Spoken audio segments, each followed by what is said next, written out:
Pessoal, o governo Lula está cada vez mais acuado. A oposição intensificou a pressão após o controverso apoio de Lula ao Irã no conflito contra Israel. Uma posição que gerou indignação até mesmo entre setores mais alinhados aqui com a esquerda. E eu vou mostrar para vocês.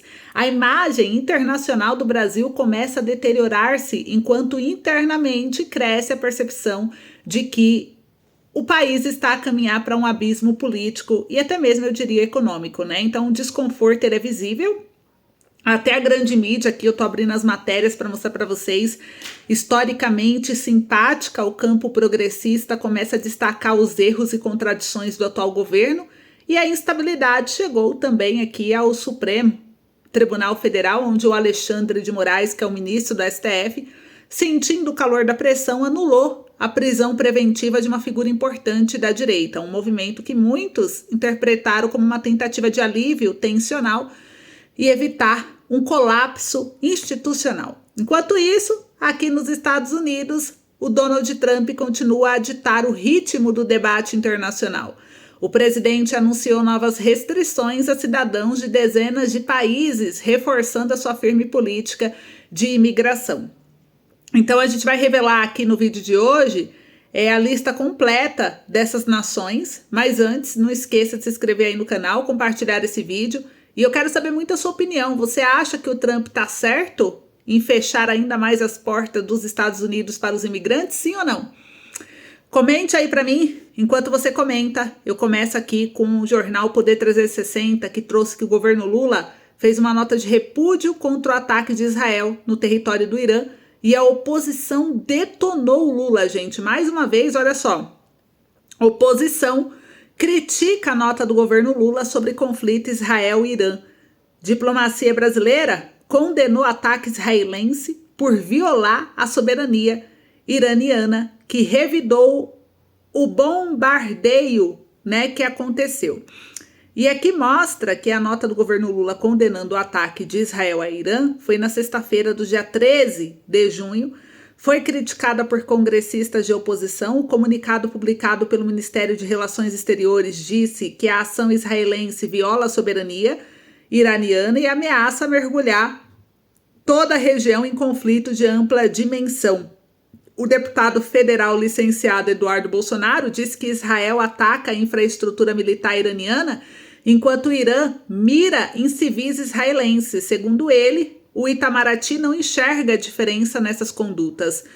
O filho do ex-presidente Jair Bolsonaro completa que Lula não tem moral para opinião sobre nada nesse conflito. O grupo parlamentar Brasil-Israel, presidido pelo senador Carlos Viana do Podemos de Minas Gerais, também se manifestou contra o posicionamento da diplomacia brasileira. Em nota assinada pelo congressista, o grupo afirma que o governo Lula, mais uma vez, escolhe se alinhar aos que disseminam o terror, referindo-se aí ao Teherã. Outros deputados foram às redes sociais para criticar o presidente Luiz Inácio Lula da Silva pela nota do Itamaraty. E a declaração, viu aqui o Kim Kataguiri, do União Brasil, que ele disse que o Itamaraty condenou o ataque israelense, manifestou preocupação com a escalada e pediu que todas as partes envolvidas respeitem o direito internacional e evitem a deterioração da paz na região. Já o coronel Ulisses, do União Brasil do Acre, disse que ataques aéreos de Israel contra o Irã, em vez de apoiar Israel, que luta por sua existência contra o regime iraniano, que desenvolve armas nucleares e financia organizações terroristas, o Itamaraty ataca Israel. Até a Colômbia é mais neutra que o do Brasil. O Rodolfo Nogueira, do PL do Mato Grosso do Sul, disse que o Itamaraty sai em defesa do Irã, violação da soberania, esse desgoverno sempre do lado errado, que Deus abençoe Israel.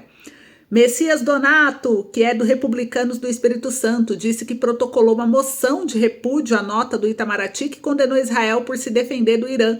O governo Lula ignora que o regime iraniano ameaça Israel há décadas e financia grupos terroristas. O Brasil não pode se calar diante disso, nem se alinhar a ditaduras. A nota do Ministério das Relações Exteriores foi o 64 posicionamento do governo Lula condenando ações de Israel na guerra contra o Irã. E depois do início do conflito, em 7 de outubro de 2023, foram 10 notas repreendendo ações militares contra Israel.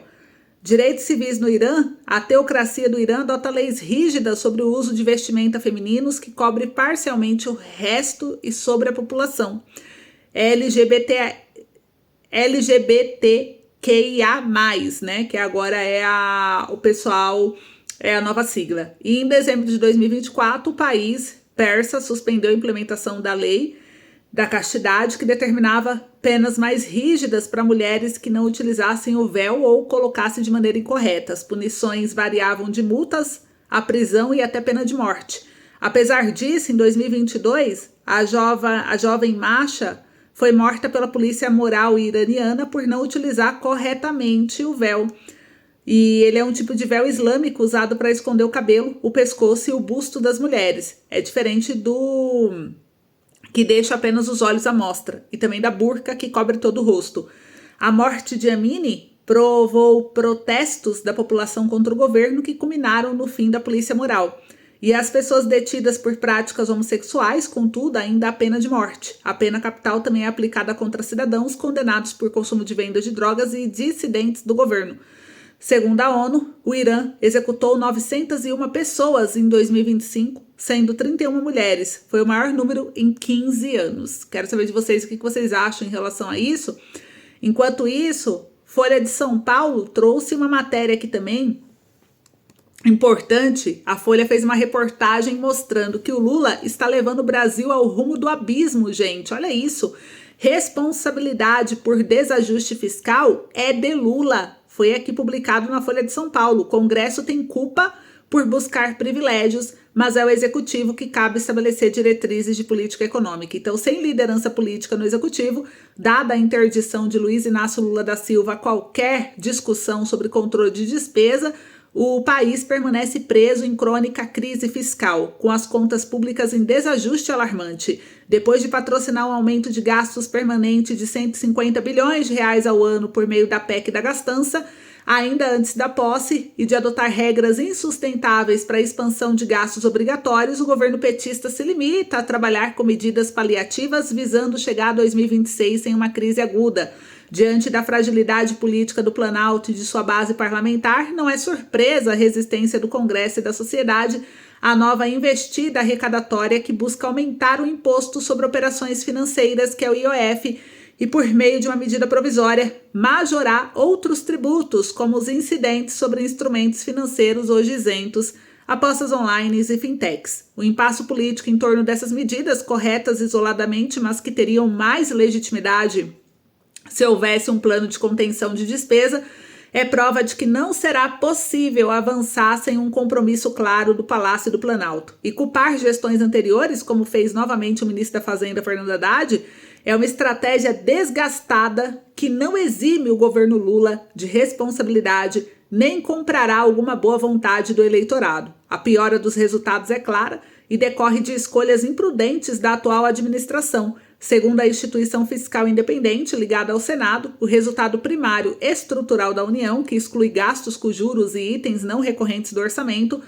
passou de um superávit de 0,3% do PIB em 2022 para déficits de 1,4% e 1,7% do PIB em 2023 e 2024, respectivamente. E não há como escolher a deterioração dos números e a estratégia de elevar impostos pontualmente, que não resolverá o problema. O Congresso Nacional não pode se eximir de culpa. A hipocrisia parlamentar é flagrante. Enquanto critica o aumento de imposto, o Legislativo se recusa a abrir mão de emendas parlamentares que alcançaram 52 bilhões de reais esse ano. E num toque quase caricatural, soube-se também que o presidente da Câmara dos Deputados, Hugo Mota, enquanto posa de arauto da responsabilidade fiscal, propõe que parlamentares possam acumular salários e aposentadorias. A resistência em discutir reformas estruturais como a desvinculação entre os gastos com saúde e educação e o crescimento das receitas ou entre os benefícios previdenciários e o salário mínimo deixa suspenso qualquer possibilidade de recuperar a capacidade financeira e administrativa do Estado. Lula faria melhor em abandonar a retórica populista e liderar um entendimento nacional sobre ajuste fiscal sob pena de legar uma herança maldita, possivelmente para si próprio. Olha só que reportagem da Folha de São Paulo. Então, vocês viram aí que a mídia começou a expor o governo de todas as formas? E aí tem mais, a gente vê que algo está acontecendo, porque olha só, o Moraes, ele revoga prisão preventiva de ex-ministro do Turismo na gestão Bolsonaro. Então aqui está no G1, o Moraes revogou a prisão do ex-ministro do Turismo do governo Bolsonaro. Gilson Machado é investigado por suposta tentativa de ajudar Mauro Cid obter passaporte português para sair do país. Ele foi preso mais cedo na sexta-feira e o ministro Alexandre de Moraes, que é do STF, revogou na sexta-feira, dia 13, a prisão preventiva do ex-ministro do Turismo Gilson Machado Guimarães, detido em Recife, sob suspeita de tentar obter um passaporte português para Mauro Cid, ex-ajudante de ordens de Jair Bolsonaro. Na decisão, Moraes afirma que a prisão não se faz mais necessária, uma vez que a medida já produziu os efeitos esperados e pode ser substituída por medidas cautelares. Segundo ele, há indícios suficientes de que Gilson Machado buscou ajudar Cid a fugir da aplicação da lei penal, o que poderia configurar o crime de obstrução de investigação envolvendo organização criminosa. O ministro destacou, no entanto, que as diligências já realizadas pela Polícia Federal, incluindo a apreensão de celulares e depoimento do ex-ministro que negou os fatos, tornaram a prisão desnecessária. A necessária compatibilização entre justiça penal e direito de liberdade indica a possibilidade de substituição da prisão preventiva por medidas cautelares previstas no artigo 319, pois observados critérios constantes do artigo 282, ambos do Código do Processo Penal, escreveu Moraes. Então, a liberdade provisória foi concedida mediante o cumprimento de algumas condições, como comparecer quinzenalmente à Justiça da comarca de origem à segunda-feira, proibir sair da comarca, cancelamento do passaporte, de proibir de obter novo documento e proibição de sair do país. Então, a gente vê aí um afrouxamento em relação aqui desse caso. Eu quero saber de vocês o que vocês acham. E agora, para encerrar, vamos falar dos Estados Unidos, né? O Trump, ele quer proibir cidadãos de mais países entrarem nos Estados Unidos. Por isso que eu perguntei o que vocês acham dessa ação dele. Mas o Trump, ele considera, saiu aqui no jornal G1, que ele considera restringir a entrada nos Estados Unidos de cidadão de mais 36 países, segundo a imprensa americana. Nações vão precisar cumprir critérios estabelecidos no prazo de 60 dias, segundo Reuters. O governo americano já tinha anunciado restrições parciais ou totais a 19 países no começo de junho, e o governo do Donald Trump considera expandir as restrições de entrada dos Estados Unidos a cidadão de mais 36 países, além dos 19 já anunciados no começo de junho, segundo uma mensagem interna do Departamento de Estado a que o jornal Washington Post e a agência de notícias Reuters tiveram acesso.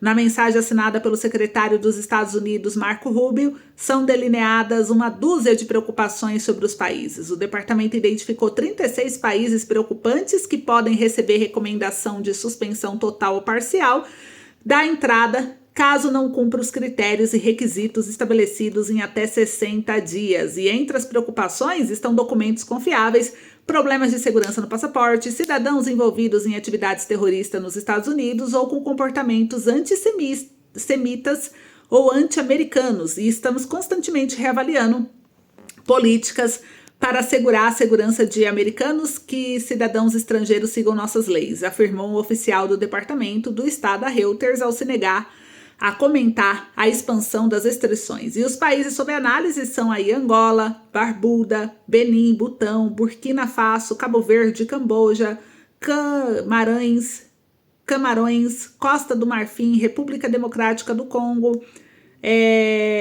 Dominica, Etiópia, Egito, Gabão, Gâmbia, Gana, Quirguistão, Libéria, Malawi, Mauritânia, Nigéria, São Cristóvão e Neves, Santa Lúcia, São Tomé e Príncipe, Senegal, Sudão do Sul, Síria, Tanzânia, Tonga, Uganda, Vanuatu, Zâmbia.